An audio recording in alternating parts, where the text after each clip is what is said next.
우리 국민도 많이 가는 유명 관광지죠. 태국의 파타야의 한 저수지에서 납치된 한국인 남성의 시신이 발견됐습니다. 더군다나 이 시신이 마치 범죄 영화의 한 장면처럼 이 시멘트로 채워진 통에 담긴 채 발견이 돼서 충격을 안겨주고 있습니다.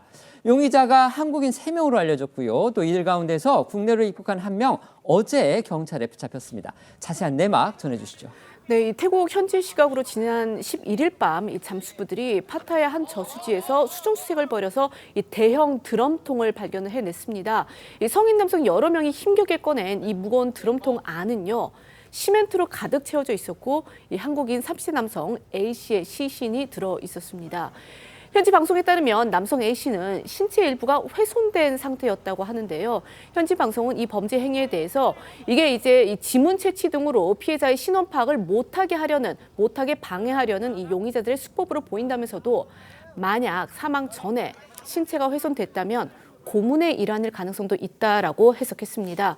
우리 경찰과 태국 현지 경찰은요, 이 A씨를 살해한 용의자를 한국인 3명으로 특정한 상태고 그중에 국내로 입국한 1명은 어제 경찰에서 긴급 체포한 상황입니다. 흥행에 성공한 우리 영화죠. 범죄도시라든지 또 신세계 같은 그 영화에서 보던 이런 범죄 수법이 정말 실제로 우리 눈앞에서 펼쳐졌기 때문에 충격이 큰데요. 피해자, 용의자 모두 한국인인데 과연 태국의 파타야에서 도대체 무슨 일이 있었는지 궁금합니다. 네, 일단 현지 언론은 이 피해자 A씨가 지난달 30일에 태국에 입국한 한국인 관광객이라고만 보도를 했는데요. 우리 경찰에서는 A씨가 단순 관광객이 맞는지 아니면 무슨 특정 목적을 가지고 태국에 간 건지는 아직 수사 중이라고 합니다. A씨가 태국에 입국하고 일주일 정도가 흐른 지난 7일 A씨의 어머니에게 갑자기 신원미상의 남성으로부터 아들의 몸값을 요구하는 전화가 걸려온 것으로 알려졌는데요. 이 아들이 마약을 버려 손해를 입혔으니 우리 돈 1억 1천만 원을 몸값으로 내라. 아니면 아들을 살해할 거다. 이런 협박 전화였다는데 하지만 이들이 이런 전화를 건 시점에는 이미 피해자 A씨의 시신이 유기된 이후였던 것으로 파악이 되고 있고요. 협박 전화를 받은 피해자의 어머니가 경찰에 신고하면서 한국 대사관을 통해서 태국 현지 경찰이 추적에 나섰고 나흘 만에 시신을 찾아낸 겁니다. 용의자들이 돈 욕심 때문에 피해자 A씨의 어머니한테 이 협박 전화를 하면서 덜미가 잡힌 것으로 그렇게 추측이 되죠. 네, 피해자 A씨는 지난 2일 태국 후아이쾅 지역의 한 클럽에서 마지막으로 목격된 걸로 파악이 됐습니다. 현지 경찰이 클럽 주변의 CCTV 영상을 분석한 결과 지난 3일 새벽 2시쯤 한국인 2명이 A씨를 에워싼 뒤 렌터카로 태우고 파타야로 가서 다른 화물차로 갈아타는 모습이 확인이 됐습니다. 또 이들은 파타야에서 숙박시설을 빌리고 머물다가 오후에 철물점에서 드럼통과 또 범행했을 밧줄 등 도구를 구입한 것도 확인이 됐고요. 그리고 하루 뒤인 지난 4일 야밤에 화물차 짐칸에 피해자를 싣고서 숙소 인근 저수지에 시신을 유기하고 돌아온 걸로 파악됐습니다. 태국 경찰은 용의자들이 치밀한 계획 끝에 범죄를 저지른 걸로 보고 있는데요.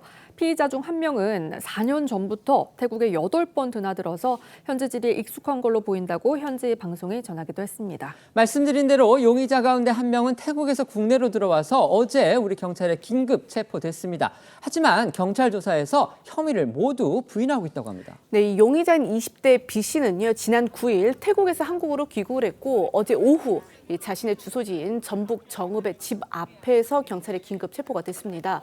체포 당시 B씨는 혼자였던 것으로 알려졌는데 이 경찰의 요구에 순순히 응했던 것으로 전해졌지만 이 어젯밤부터 이뤄진 경찰 조사에서는 혐의를 일체 부인하는 것으로 알려졌습니다. 일단 용의자가 검거됨으로써 구체적인 범행 동기가 풀릴지 경찰 수사에 관심이 모아지고 있습니다.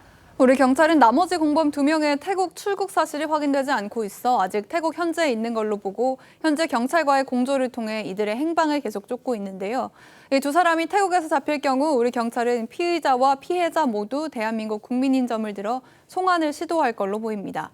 하지만 태국 측도 이 자국 내에서 범죄가 저질러졌기 때문에 수사 관할권을 주장할 수 있어 태국 현지에서 수사와 처벌이 이뤄질 수도 있습니다. 또 일각에서는 용의자가 피해자 어머니한테 협박 전화를 걸면서 마약을 언급했던 걸 두고 마약 조직 범죄의 가능성이 제기가 되기도 했는데요.